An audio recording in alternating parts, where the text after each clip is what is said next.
Alrighty, hello everybody, and welcome back to the Winter Oathmania Grand Slam Tournament 2025. We have just finished up what has been a very exciting round of 32 weekend, and there's only one order of business left before we let you all go on your merry ways. It is now officially time for the round of 16 Map Pool Showcase.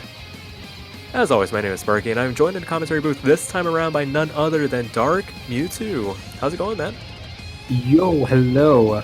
I am a goblin from space, and yeah, we're gonna look at this showcase of this map pool, round of 16. Very, very fun map pool in my opinion, not biased. And you're gonna be reacting to the entirety of it.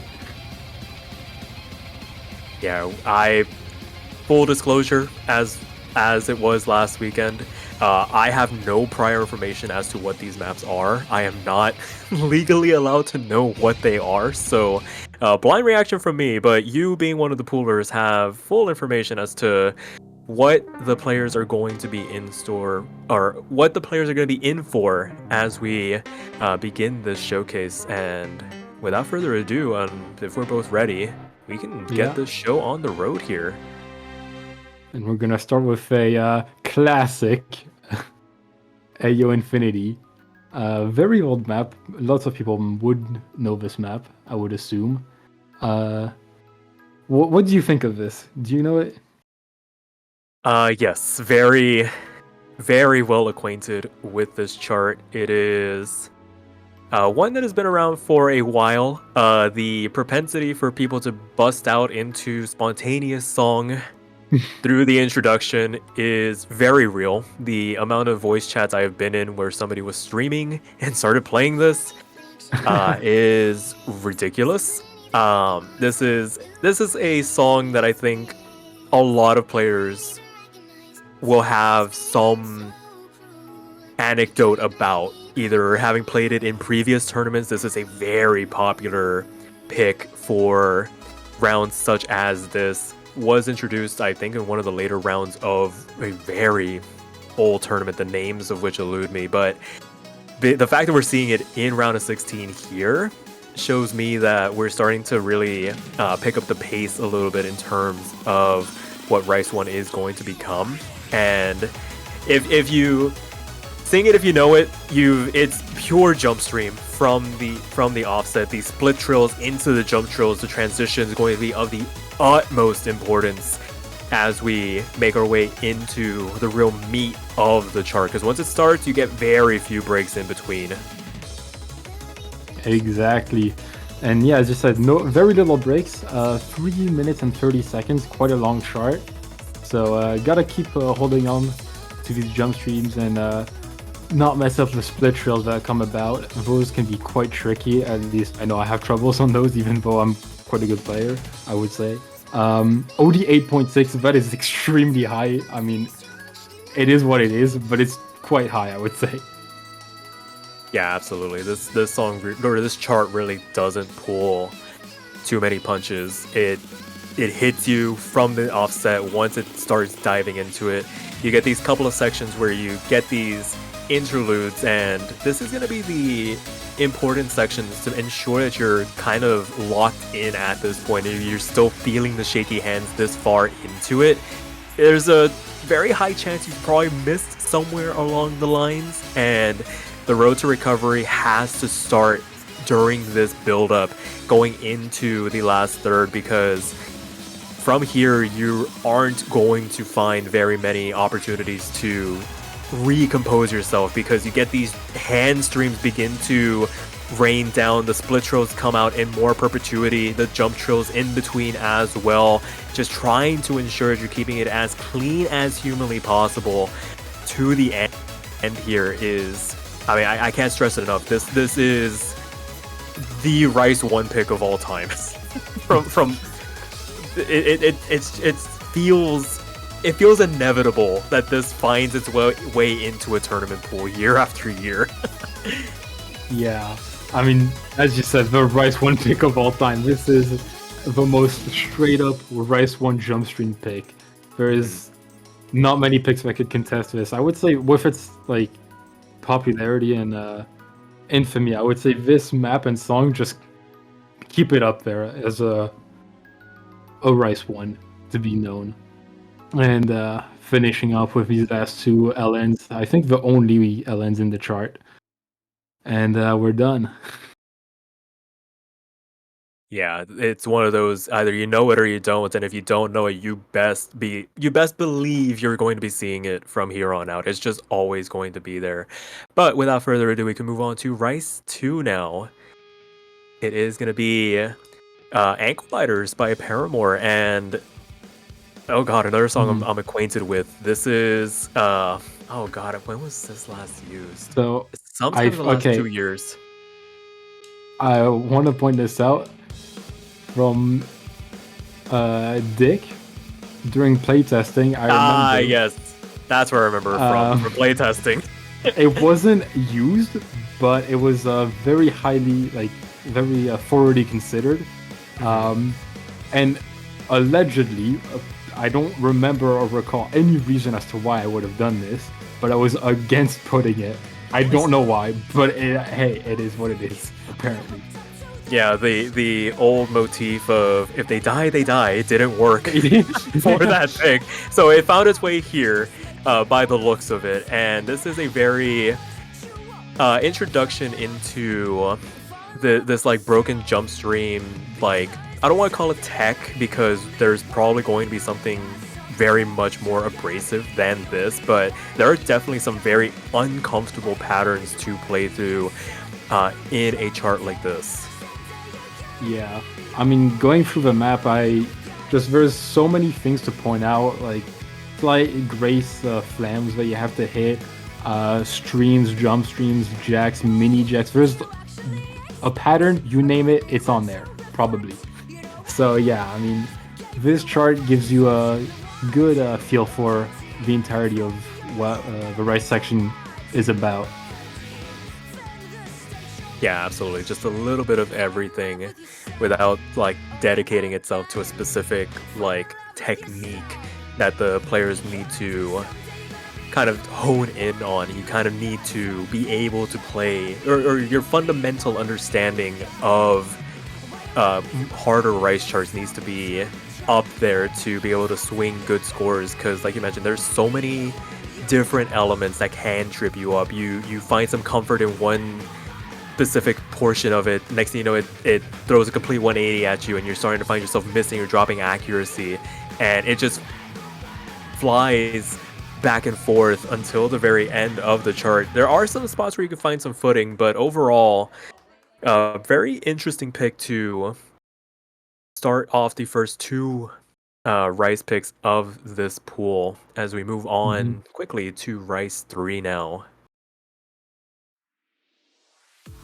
And it will be Libertas by Zek, mapped by Urusei. It has a small edit to reduce the LNs on this, and a very good score by Robert there. Yeah, this map, I really enjoyed it. The edit really helps. There will be one pattern that you will see coming up, which is quite interesting. But overall, this map is more geared towards bursty tech, I'd say. Has those too many jacks, bursty streams here and there, and I'll let you see what happens when when a certain pattern shows up. Oh, believe me, we are 3 for 3 on maps. I know this harkens back all the way back to 2021. I feel like this was used in Mania Beginner Showdown. If I want to activate the sleeper cells of the people watching along, this one goes back quite a bit, and there are some people that are going to be familiar with this one. For better or for worse, you get into, I'm glad it's a low LN edit. I remember it being a little bit more abrasive to play through back then. Yeah. So definitely grateful for that. You're not going to be dropping 200s randomly, just unknowingly. So as we continue on here, definitely a good compliment to the other two charts we have seen. Definitely a bit more of that broken jump stream oriented type pick, but you do have these bursts here and there that can keep you on your toes for sure. Very staircase oriented. You're not playing these wildly intricate patterns in between, but definitely requires your full focus to ensure you're swinging a pretty good score on it overall. Right. And not sure if everyone caught that, but quite a bit earlier we saw quite the trill that you've got to prepare for. If you're sight reading, it can really trip you up. And now going on, we get more of these bursty grace triplets. This map was honestly a discovery for me. I didn't know about this, and Logan coming at us with LN edit here to simplify it for the players here. I mean, very helpful. And I did want to mention OD7, quite a lenient map. Yeah, you can already tell by the score Robert put up here, 39 300s. I can imagine somebody in this bracket remaining can do something in the double digits for sure. Would not be surprised if this was one of the more popular picks of the weekend. But with that being said, we can continue on. It is going to be Rice 4 coming through here. It is going to be Instant Emotion. What did you think of this? This is the first one I don't know. Right. So, I mean, I have to say it. I'm legally allowed. I mean, I'm legally obligated to do it. This was used in a French tournament. Ah, I see.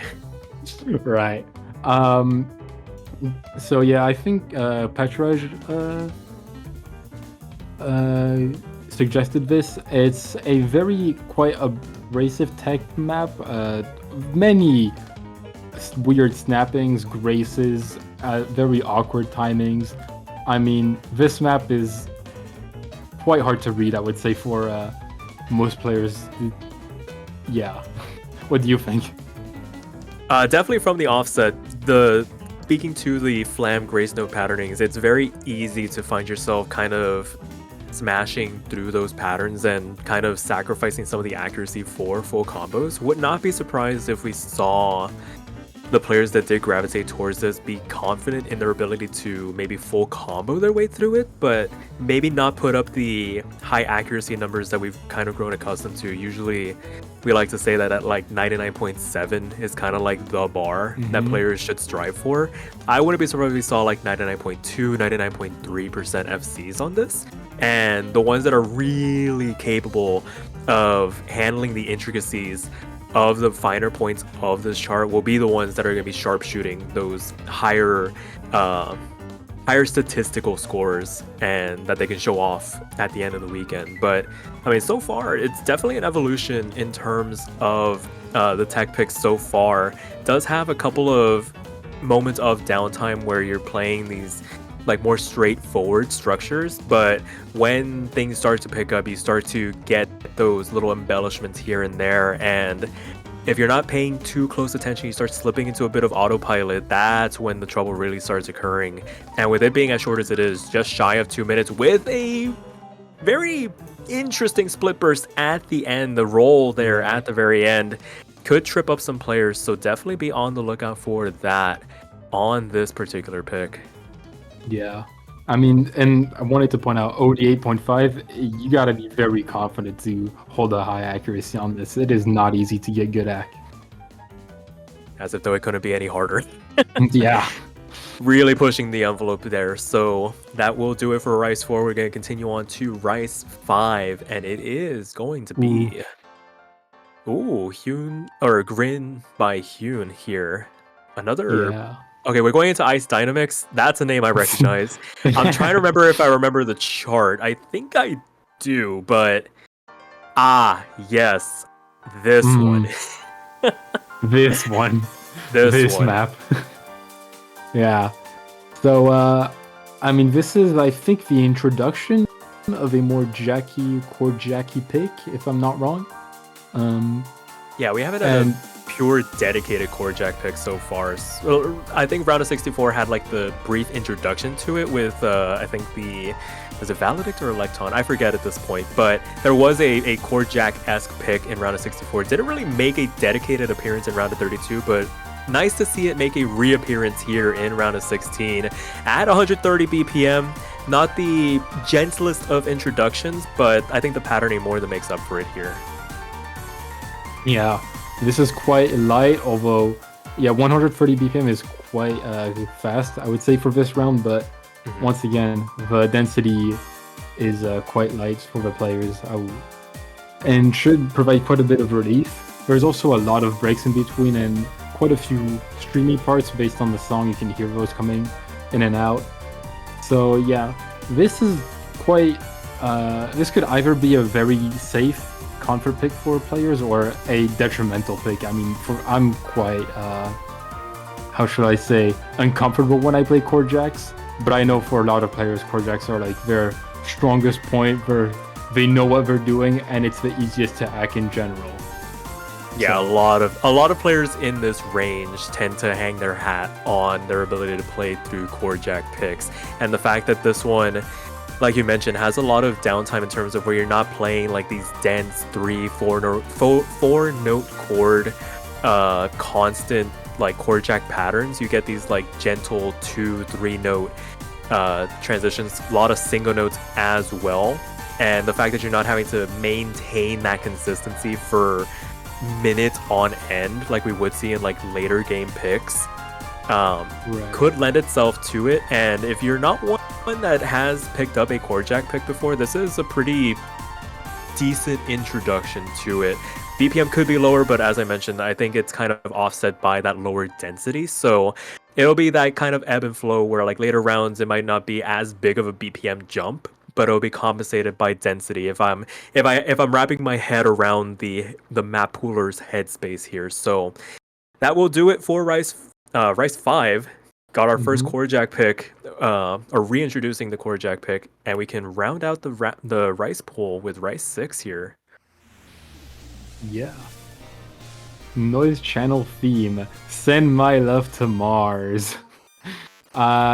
I personally did not know this map, and apparently, I'm not very.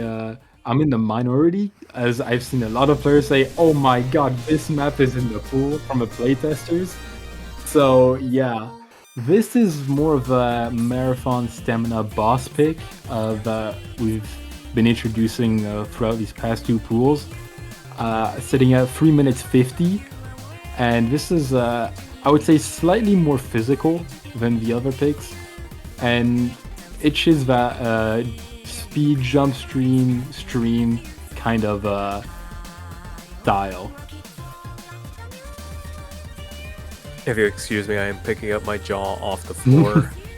Why is this in the pool in round of 16? Excuse me, we're doing this in round of 16 already? Uh-huh. I think this was a grand finals pick in MBS 3. That's how the cookie crumbles. I mean, hey, players have gotten better, and along with the idea of a boss pick being slightly harder, things happen. That fits the bill. If you wanted a boss pick, mission accomplished. This is definitely a step up from some of the other Rice picks in this pool. The BPM going to be that little bit higher, 225 BPM. A lot of intricate jump stream as the base for a lot of it, but the fact that it's pushing 4 minutes, it is very much a stamina tech. If you can handle the BPM, great. If you can't, this is probably going to catch a number of bans throughout the weekend, but that's coming from the perspective of an LN player, so right. I wouldn't. It's one of those. It's so polarizing because you have literally the pick before. I was gonna say it's like, okay, this is either ban bait or it's just going to be an auto protect. This, on the other hand, also could be just as polarizing when it comes to the more physical Rice players in this tournament are going to just raw overpower their opponents on it, or if it's one of those where it's like it's an even matchup and you just want to ensure that you're not going to get blindsided by a 4-minute map, insta-ban. Right. I mean, I come from the French map pools and tournaments where we have boss picks and we've had them for years, meaning that I have an idea of how players like play around them and how I play around them. Yeah. Usually, I mean, I'm kind of someone who likes to have boss picks in just because they're funny and interesting map to play. Yeah, it definitely adds a wrinkle. Right. And but I know that like LN players such as yourself or less physically able players will usually ban them, or they might keep it just because they find it fun to play. It really depends. Strategically, it's usually quite a protect or ban heavy pick. So we'll see how that goes for players, especially in this level range, and having this many players with different skill sets playing maps such as like boss picks is. I'm honestly really happy about this. Yeah, I mean, in the grand scheme of things, I'm all for it because it adds some nice variety.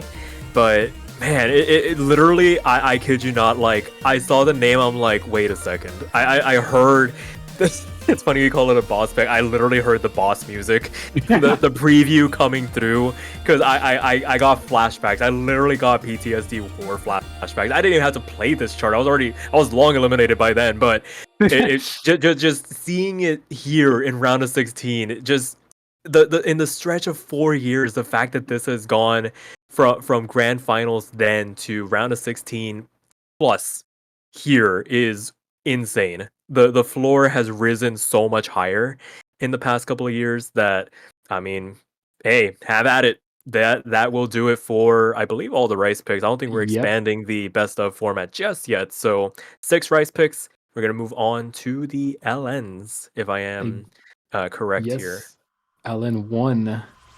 Um, Suzurenu Mori no Shujo. I went in ahead and did it by Senya.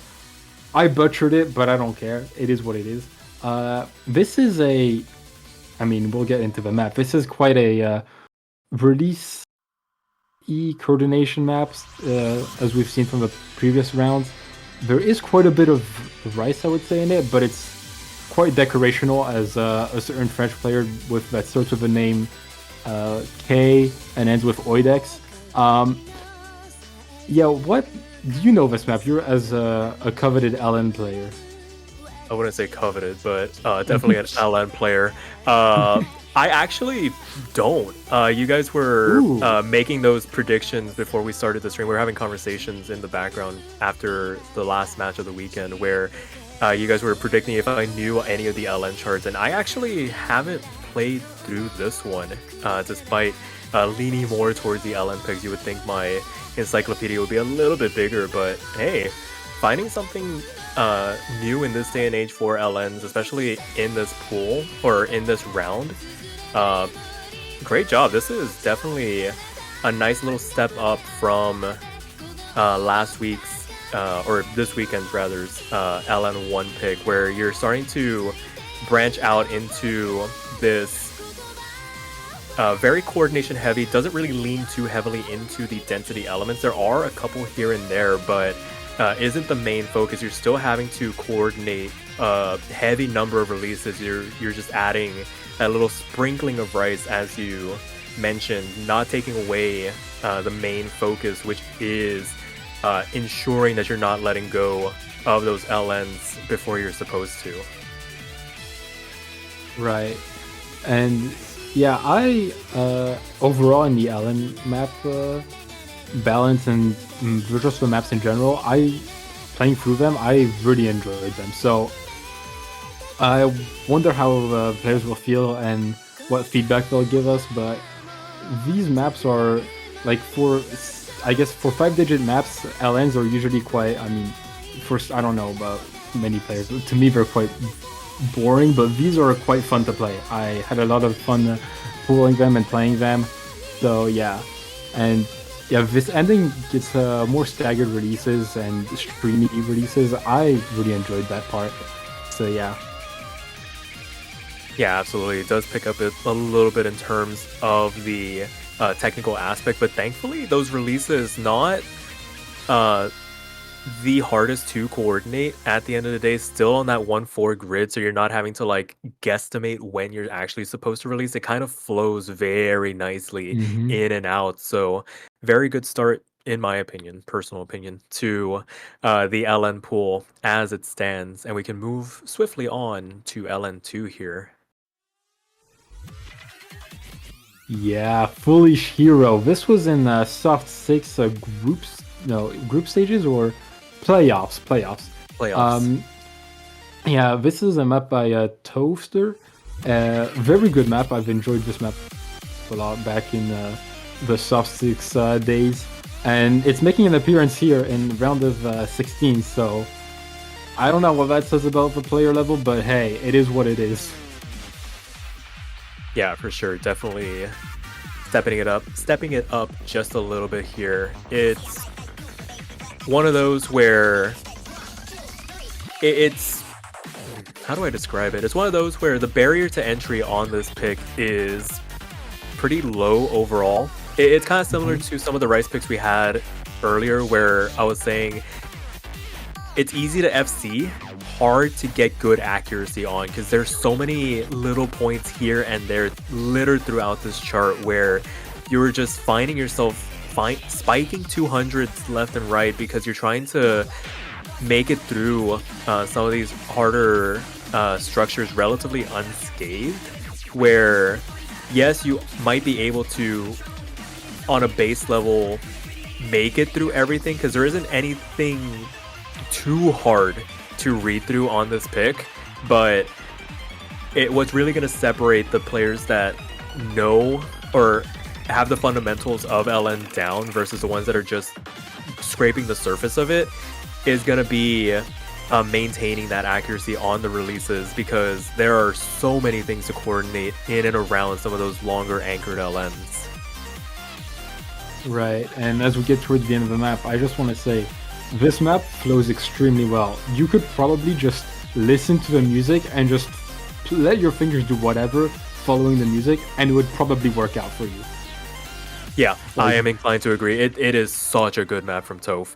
And I mean, to be fair, they are one of the better LN charters out there. And the yeah. fact that, I mean, again, it's one of those where soft six playoffs down to round of 16 here is insane.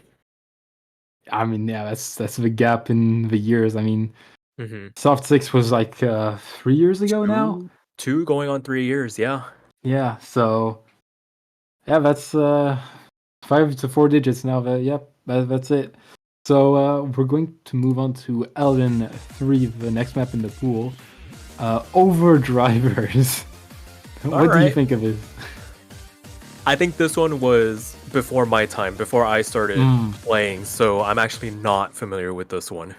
All right, good. We're on the same page here. The only thing that I can, I guess, describe is the mapper Intelizer. Hmm. No need to introduce him. Maybe on the mapping seat for or, some players, they might not be aware that Intelizer is a very great charter. In some cases, silhouette. Anyways, this is more of a general LN pick with mixed aspects. Has a lot of anchors, gotta be honest.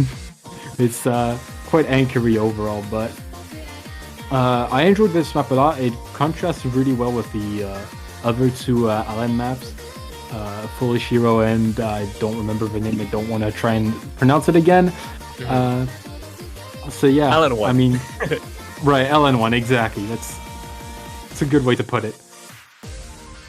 Yeah, this definitely has the elements. I was about to say, where would the density kind of fit into this? And sure enough, we start to see that question being answered. These staggered starts, but simultaneous releases on some of these segments, and we get into what would now probably be considered more like hybrid style patterning, where you have these Mhm. long LN anchors with the other three columns just being bombarded with rice. But I mean, with these, dare I say, older school style LN charts, there was a lot more liberty with regards to where the mapper was intending you to focus your attention on, and it does add a little nice wrinkle to the LN map pool overall.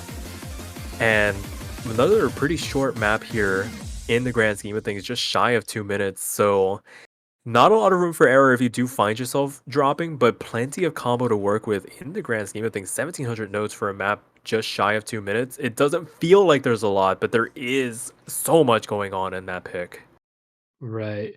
And yeah, I mean, OG6, I just wanted to point that out. So it's slightly easier to hack, and we're gonna move on to the hybrid section now. Starting with hybrid one, which is Hestia by Dubs. Gets it on Gudon's diff set. Uh, this is quite a popular map if I'm remembering it correctly, and I've seen this map quite a few times throughout just general multiplayers or whatever. So yeah, I'm kind of interested to see how players will face off during this on V2 because many players might not have played this on V2. Yeah, I think this is part of the. I think when I first saw it, it was a different difficulty used. I think it was for like Violent Mania tournament back a couple of years ago. But like I said, it was a different difficulty, hyper diff on this one. So not going to be, I think, the top difficulty of the set, but like you mentioned, just a very popular song and a very popular set overall. So a nice way to start off the hybrids. Guden very good at balancing very intricate rice patterning with the LN transitions, and I feel like that's going to start being the name of the game for the hybrids moving forward, where you start to get that blend. It's not just like, okay, here's your rice section, here's your LN section. No, you're having to coordinate them at the same time, having to deal with things from one element interspersed with things from the other. You start to get these like 1/4 streams, but they're actually LNs, and you have anchors starting to populate throughout and staggered releases. So a little bit of the harder parts of LN styling mixed with the harder parts of rice styling makes for a pretty interesting hybrid to start off the round of 16 hybrid pool on. It is definitely a nice chart to sink your teeth into if you wanted to start getting into some of the harder hybrids that I imagine we'll be seeing from here on out. So, I mean, yeah, it's a great song, great chart overall. So excited to see how players will do on this. I wouldn't be surprised if this was maybe like a default option for players to go into if they really don't know what they want to start a match off with, or if they just don't want to lean one way or the other. And yeah, I mean that's the point of this map, hybrid one. Mhm. Pretty comfort hybrid pick usually. This is quite technical, but still very hybrid oriented. I don't know how to explain that, but yeah. Yeah, And right, then contrasting with this, hybrid two being Saucy by Polyphia. Uh, quite a saucy name, if I do say so myself. Uh, absolutely. right, and beaten up by Rose, a very well-known mapper and respected in the scene. This is quite abrasive. We'll see kind of like a motif right here, f- like kind of repeating throughout the entire map, and very hard to grasp those releases every time. And you'll see them very, very often.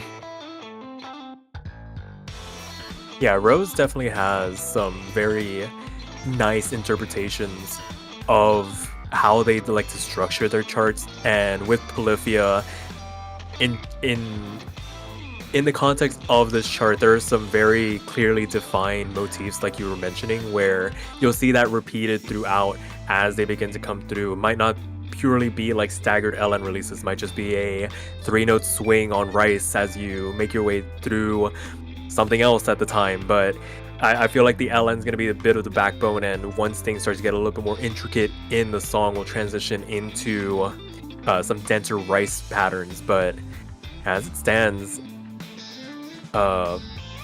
very calm introduction, despite what it feels frenetic. But once you start playing through it, similar to some of the other charts that we've had in this pool so far, it just flows so nicely. Exactly. You don't gotta think about it. You just gotta let your fingers do the work and just jam out to the song and just pray, and it'll work out most of the time. So yeah, Yeah.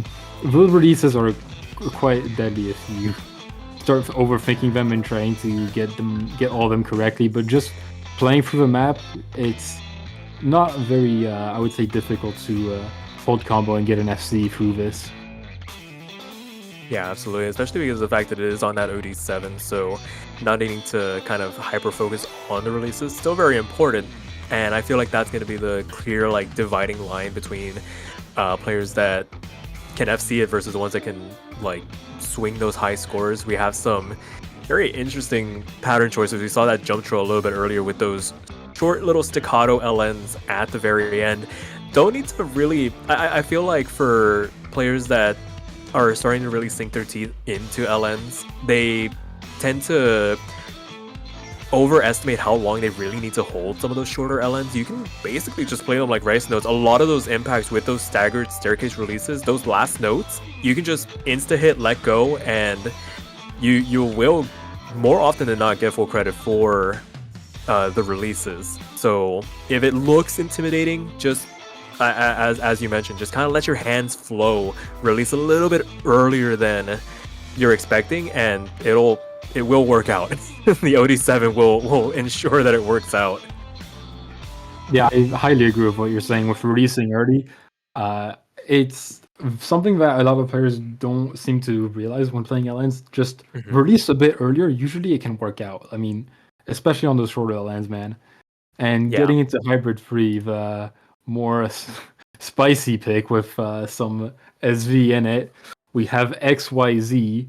Uh, Let me know if you want me to Oh, actually say that replay name, but hey, we'll get into this. Uh, this, as I mentioned, has SV slow jams starting out, and I'll let you discover as we go if you haven't seen the map yet. yeah. Is this part of the rank set? I feel like I've seen this one before. It is as part of the set. Let me see if it is ranked, because I'm not sure, and it is. Yes.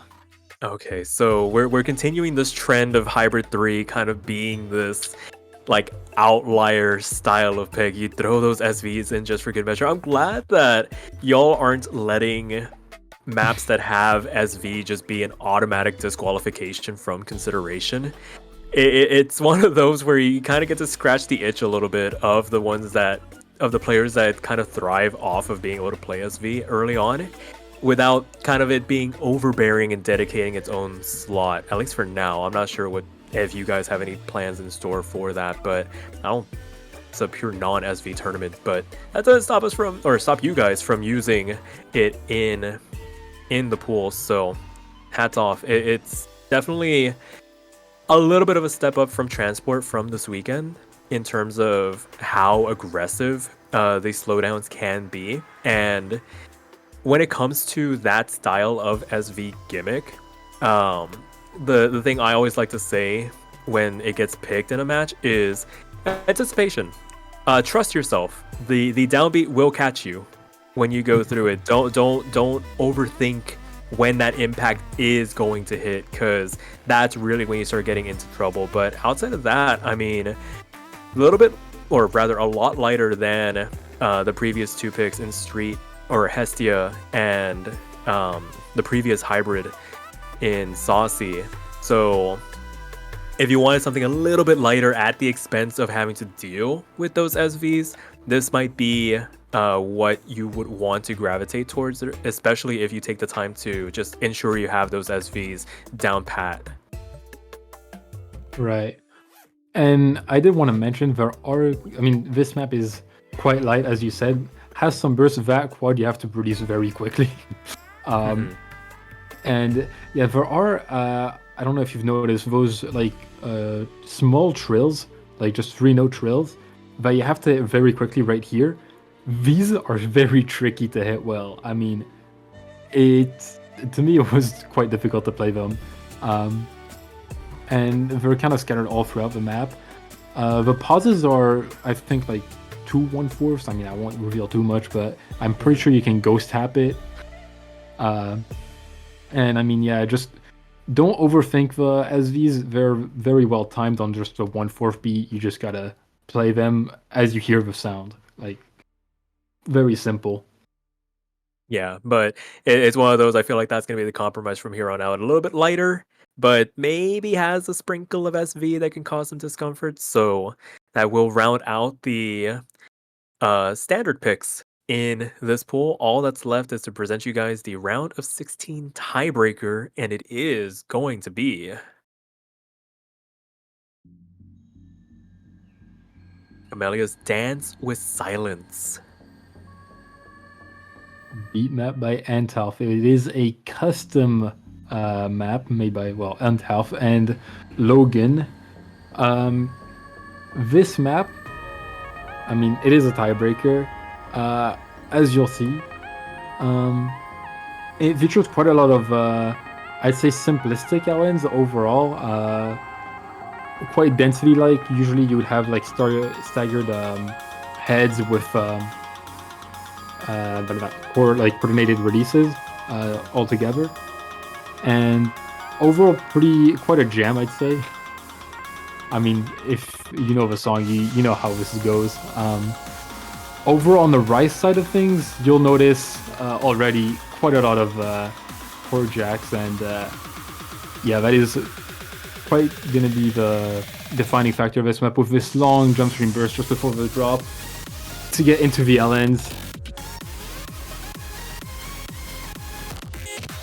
And already we're being inundated with some very heavy LN chord structures to read through those little rice bursts in between, faster than you might expect. Gotta be able to get up and over them immediately before diving back into the LNs. Nice little transitions in between as well.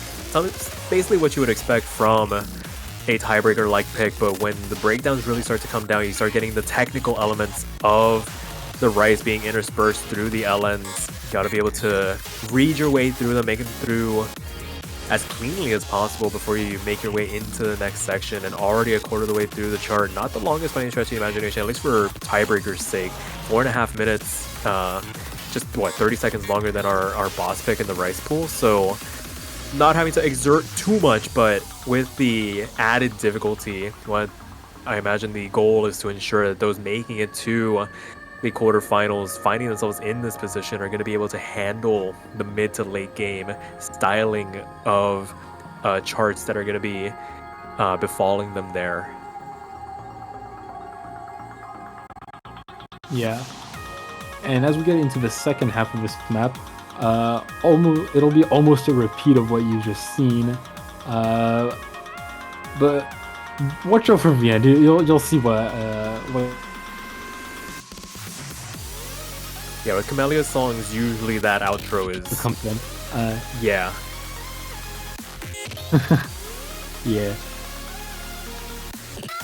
So moving on here, halfway through the chart already, we have this pretty long interlude. Yes, there's still some pretty tricky patterns to work with, but overall, very much simpler in terms of what you're being asked to play in comparison to that first drop, but it begins to build up here before too long, and we get back into the backbone of these transitional moments, the build-ups being mostly chord jack with the little bits of bursts in between to kind of keep you on your toes. A pure jump stream transition back into it, and here comes the LNs. Right. And honestly, thinking about it with when I playtested this a few times, if you get the tiebreaker, this is gonna be a map to play. I mean, it does not give you any breaks. You just keep going. The chord jacks just keep coming. The LNs are always there to hit you. Quite a few differentiating LN sizes for a few bursts. And as we get into this section here, yeah, you get some very dank LNs there. Definitely a way to describe them. Yeah, exactly. Yeah, no, this was a very fun chart. I mean, props to Antalf and Logan for this. This is a tiebreaker. That's how I'd put it. Yeah, absolutely. It's definitely, from the looks of it, not having played it before, just it gives that impression of like, okay, this is going to be the gateway into quarterfinals. It definitely attests to it, and I mean, to be fair, there isn't really anything in there that is like categorically like unfair. There is something for everybody to kind of sink their teeth into with regards to patterning. There's enough variation in between the buildups that they're getting through this unscathed with an FC. If you're FCing it, you're first of all, how are you in tiebreaker? But second of all, you've probably won. So yeah, I mean, if you FC that, I mean, if anyone FCs that, props to them. This is actually quite difficult to FC. For sure, but that will do it for the round of 16 map pool showcase. There are just a few orders of business to take care of before we sign off here for the weekend. For those of you in the winners bracket, first of all, congratulations. You only have one match this weekend. If you are in the losers bracket, this is going to be the first weekend where you have conditional matches. If you don't know what a conditional match is, I will break it down very quickly. You will play 2 matches this weekend. You will have your first match, which will be scheduled. You will also have 2 matches after that. That's why it's a potential. You will have a potential opponent. Please be sure to reach out. Look at all 3 matches that under your name in the schedule. Ensure that those matches are at times that you can make it to. Because the last thing we want, especially in the losers bracket, is somebody winning their first match and then not realizing that they have the second one right after and giving over a win by default to their opponent because they're the ones that realized that there was a match. So be on the lookout in the schedule. Get those reschedules in ahead of time. If you need to do both, that's fine. Do as many as you need to because man, it is not fun having a win by default. Yeah. We understand that life sometimes gets in the way, but honestly, in this rank range and with the competitors that we have left here, it is crucial that you understand that these conditional matches are not something to sleep on. So once the schedule comes out, please give it a look over. If you have any questions as to why your name is listed 3 times instead of just the 1, please ask us. We will be more than happy to walk you through what you need to do, how to ensure that everything is as it should be, and understand that you will have to show up twice this weekend. It can be one right after the other, but that first match has to happen before the conditional. So try and work it out. If we need to put you all in a group chat so you guys can hash it out, so be it. We'll do anything we need to ensure that those matches get played out. Because yeah, that is what we want to ensure happens. The more matches we have streamed, the more matches we have played, the better. Because we want to show the world what y'all are capable of. So with that being said, map pool will be posted in the Discord relatively shortly. I imagine the post is almost ready to go, so we'll be seeing that before too long, and the schedules will follow shortly thereafter. So with that being said, you have anything else left to add here before we sign things out? I did want to say something. Please, guys, practice the pools. Do not sight read them and give feedback for the map pool team, me included, and Logan and Patrick especially. We want more feedback. Yeah, we will. It might feel like, oh, we're being harsh when you push things in the map pool feedback channel, but believe me, they do listen. They take things too hard if things need to be fine-tuned, things aren't fully set in stone. It's like 99% there, but I mean, there's always things that they can always take back to the tank and rework if needed. Like if something's like super egregious, or if you guys notice something wrong in terms of like timing and stuff, do let us know, or do let them know. If you let me know, I'll pass along the message, but I can't do anything about it. So as it stands, that will officially do it for us here today. We hope you guys have a wonderful week, and we'll catch you all next weekend for the round of 16. Take care, y'all. Yeah, good luck and have fun.